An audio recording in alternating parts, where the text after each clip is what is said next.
국민과 함께 가는 두려움 없는 정당을 만들겠습니다. 더불어민주당은 코로나 이후 전환의 시대를 맞아 태세를 전환해야 합니다. 시대를 교체하는 첫 번째 정당을 만들겠습니다. 지금은 위기의 시대이자 전환의 시대입니다.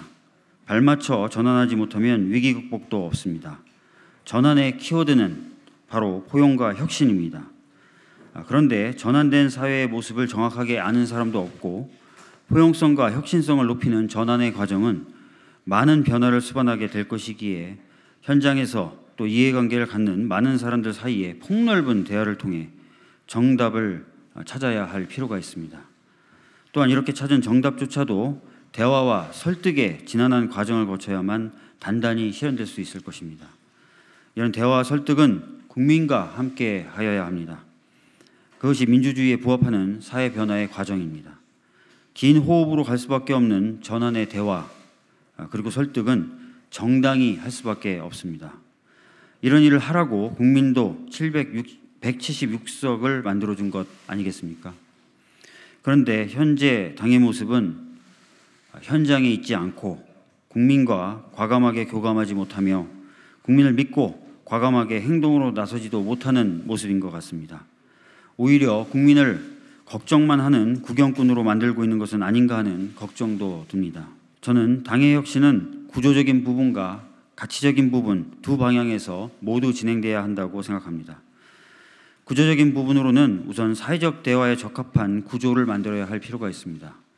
기존의 정책위의 역할을 대폭 강화하고 사회적 의제 연석회의라는 새로운 구조를 만들어서 적극적으로 모두가 대화에 참여할 수 있는 소통 창구를 만들겠습니다. 사회적 대화를 위해 만들어진 구조는 이미 발생한 문제에 대해 소극적으로 대응하는 것을 넘어서 우리 사회 변화에 꼭 필요한 이슈들을 발굴하여 선제적으로 대화의 장을 열 수도 있어야 할 것입니다. 대화를 통해 만들어진 답은 반드시 실현될 수 있도록 당과 정부의 대화도 긴밀히 이루어져야 할 것입니다. 이 구조를 통해 국민의 의사를 충분히 당에 전달하고 그 의사가 실제로 정책에 반영되는 모습을 볼 수 있을 것입니다. 다음으로 당의 실천력과 현장성을 높이기 위해 지역위원회를 강화하겠습니다. 모든 지역위원회가 교육의 기능, 정책 생산의 기능, 그리고 지역민과의 소통의 기능을 충실히 수행할 수 있어야 합니다. 그래야만 당이 시대적 변화를 폭넓고 뿌리 깊게 챙길 수 있을 것입니다. 이를 위해 중앙당 차원에서 각 시도당 차원에서 지역위원회를 지원할 수 있는 구조와 콘텐츠를 만들겠습니다. 다음은 가치적인 부분입니다. 지금까지 강조되었던 가치 외에 환경적 가치, 젠더의 가치, 노동의 가치, 안전의 가치, 연대의 가치, 공정의 가치를 주류적 가치의 수준으로까지 강화해야 할 것입니다. 또 앞선 가치들이 서로 보완할 수 있도록 해야 할 것입니다. 가치가 가치로 그치는 것이 아니라 실체를 가지도록 입법과 정책으로 뒷받침해야 할 것입니다. 이러한 과정을 통해서 우리 당은 청년, 노동, 여성, 환경, 안전 등이 우리 사회에서 무시되지 않고 제대로 시민권을 누릴 수 있도록 해야 할 것입니다. 기존의 가치들도 변화된 상황에 맞게 재구성될 필요가 있습니다. 가령 평화의 가치는 남북관계를 넘어서 새로운 미중 갈등 관계 등이 고려되고 일본, 한반도, 중국을 둘러싼 불안과 갈등도 함께 고민되는 그런 방향으로 넓게 재구성되어야 하며 보다 우리가 주도할 수 있는 해법들이 강구되어야 합니다. 변화된 상황에 조응하는 끊임없는 호흡을 통해서 기존의 가치들도 새롭게 변화될 필요가 있습니다. 기존의 문제를 해결하기 위한 두려움 없는 개혁도 계속 추진하겠습니다. 새로운 시대, 전환 등을 이야기하면서도 잊지 않아야 할 것들이 있습니다. 그동안 우리 사회가 민주적 과정을 통해 문제 해결을 시도했을 때 이를 왜곡하는 흐름과 시도들도 있었습니다. 권력기관, 일부 언론 등이 대표적입니다. 권력기관과 언론이 제자리를 찾아 민주적 과정을 통해 사회가 문제를 해결할 수 있게 해야 합니다. 이를 위해 일하는 국회를 향한 국회 개혁뿐만 아니라 검찰개혁, 경찰개혁, 정보기관 개혁 등 권력기관 개혁과 언론 관련 제도 개선 등을 모두 힘있고 두려움 없이 지속적으로 추진하여야 할 것입니다. 많은 국민이 바라고 있는 만큼 국민을 믿고 흔들림 없이 나아가야 할 것입니다. 이미 출마를 선언하신 존경하는 두 분 선배님들은 제가 더 이상 말을 할 필요 없을 정도로 굉장히 훌륭한 분들입니다. 이런 존경하는 두 분과 경쟁을 할 수 있는 것조차 저는 영광이라고 생각합니다. 한편으로는 두 분에 비해서 한없이 작고 가벼운 존재인 저 자신이 이런 두 분과 경쟁하는 것이 맞는 일인가 하는 걱정도 있습니다. 그러나 개인적인 전망, 목표를 내려놓고 당의 미래를 위해 나서야 할 필요가 있다고 판단했습니다. 작고 또 사회적인 기준과는 달리 당내에선 여전히 어리다고 평가를 받는 저의 도전이 당원 여러분 그리고 국민과 함께 큰 변화를 만들 수 있다는 희망을 품고 지금 이 자리에서 출사표를 던집니다. 사실 이제 고민을 본격적으로 한 시간이 그렇게 길지 않은 건 사실입니다. 한 2주 전 정도부터 고민을 했었습니다. 근데 상당히 좀 조용하게 좀 고민을 하고 결정을 내린 뒤에 그 결정을 좀 알려드리는 방식으로 하려고 했는데 예상 밖으로 일요일 날 갑자기 기자분들이 전화를 엄청나게 많이 해서 아이 보는 게 어려울 정도로 전화가 많이 와서 좀 더 고민의 속도를 좀 냈던 건 사실입니다. 사실은 이제 전당대회가 무난하게 안정적으로만 치러지면 저도 큰 문제는 없을 것이다라고 생각했던 게 사실입니다. 그런데 최근 당을 둘러싸고 여러 가지 어려움이 발생했고 이런 상황에서 뭔가 좀 더 새로운 도전 그리고 새로운 비전 그리고 새로운 가치를 주장하는 사람이 좀 나와서 전당대회 자체에도 활력을 불어넣고 또 당의 미래에 대해서도 많은 고민과 토론들이 이루어졌으면 좋겠다라는 생각을 하게 됐고 더 나아가서는 제가 최고위원으로 일하면서 2년 동안 가지고 있었던 고민들을 좀 더 발전시키고 실현하는 것도 당에는 필요할 수 있겠구나라는 고민을 하게 돼서 출마를 최종적으로 결심하게 되었습니다. 사실 어제 밤 늦게까지도 계속해서 고민을 하는 상황이었고요. 그렇게 저를 고민하게 만드는 이유 중에 가장 큰 것은 아까 제가 출마 선언문에도 말씀드렸지만 이미 두 분의 훌륭한 분이 출마 선언을 했고 준비를 상당히 한 상황이었기 때문에 과연 제가 여기서 새로 도전장을 내미는 것이 진정으로 도움이 되는 것인가, 당의 진정으로 도움이 되는 것인가, 진정으로 필요한 것이 아닌가라는 고민을 계속해서 했습니다. 근데 아까 말씀드렸던 것처럼 어젯밤에 아까 그런 고민이 들어서 그런 판단이 서서 출마 선언을 하게 되었습니다. 뭐 다들 아시는 것처럼 제가 특별한 조직이 없습니다.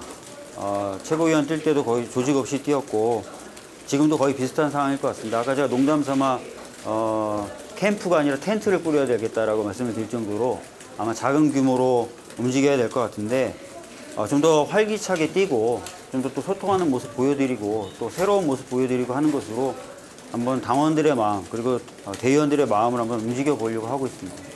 제가 아까 출마 선언문에서 밝혔던 것처럼 지금은 전환의 시대입니다. 이 전환의 시대에 새롭게 전환된 사회의 모습을 정확하게 아는 사람은 아무도 없습니다.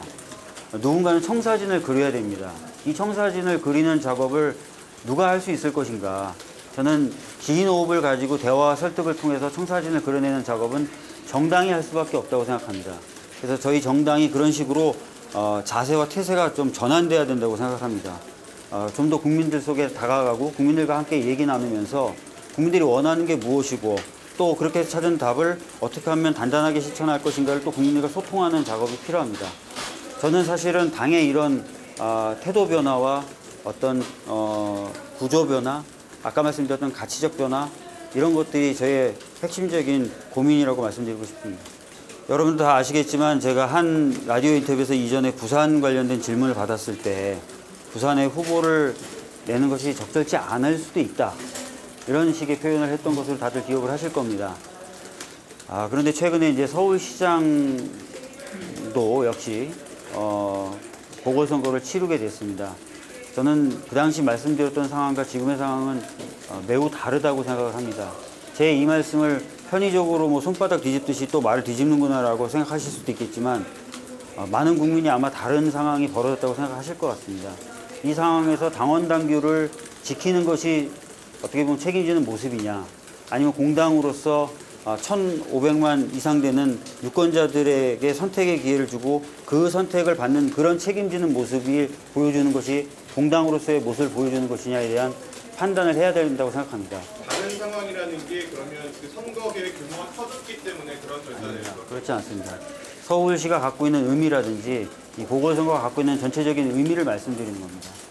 그래서 그런 부분은 차기 지도부가 당원과 무엇보다도 국민들의 의견을 듣고 신중하게 결정해야 될 문제라고 생각하고 미리 안 된다라고 선을 긋기는 상당히 어려운 문제가 됐다는 말씀을 드리겠습니다. 제가 여러 가지 말씀을 드리는 것 자체가 오해를 살 수 있겠는데요. 출마 선언문 자체에 제 각오를 좀 밝힌 바가 있습니다. 제 전망과 목표를 일단 내려놓는다는 말씀을 드렸습니다. 그렇기 때문에 그런 부분에 있어서 제가 드리는 말씀이 제 서울시장 출마할 거니까 후보를 낼 수 있다고 얘기한다 이렇게 받아들여 주시진 않았으면 좋겠습니다.